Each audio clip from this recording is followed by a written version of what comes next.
Eba Alkortanaz, doluan laguntzeko betirako programako profesionala. Eta aholku batzuk emango dizkizuet, jakiteko zer ez den egin behar, doluan dagoen pertsona bati ondo laguntzeko.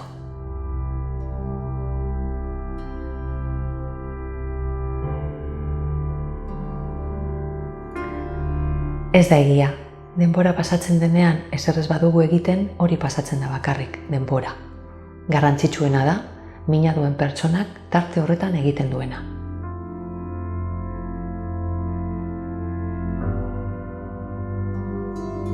Naiz eta dirudi esaldi honekin berari laguntza ematen ari garela, pertsona bakoitzak bere erara bizitzen du mina eta dolua.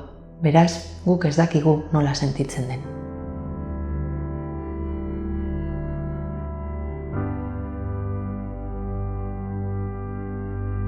Heriotzak dakarren minari aurre egiteko ditugun zailtasunekin daukate zerikusia, eta ez mina dauken pertsonak momentu horretan behar dutenarekin.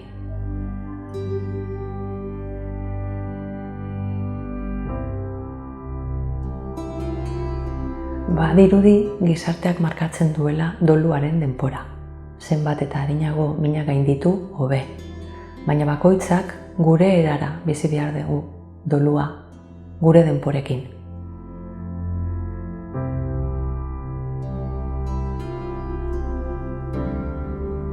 Sarritan gertatzen da, hasierako momentuetan pertsona asko hurbiltzen direla mina duen pertsonarengana.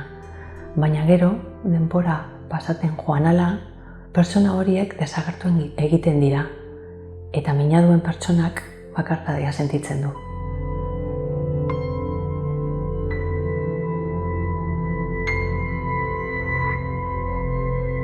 Hau gertatzen da adibidez familia baten aita hiltzen denean eta semeari ematen diogu ama eta arreba zaintzeko ardura.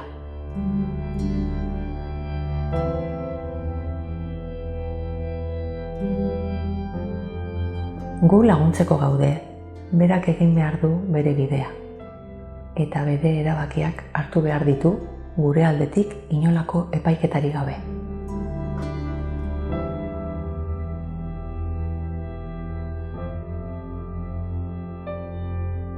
Denontzat da zaila laguntza eskatzea. Beraz, egokiena da guk berari deitzea. Kafetxo bat hartzeko, pasiada bat emoteko, horrela berak nahi duenari buruz hitz egiteko tartetxo bat emanez.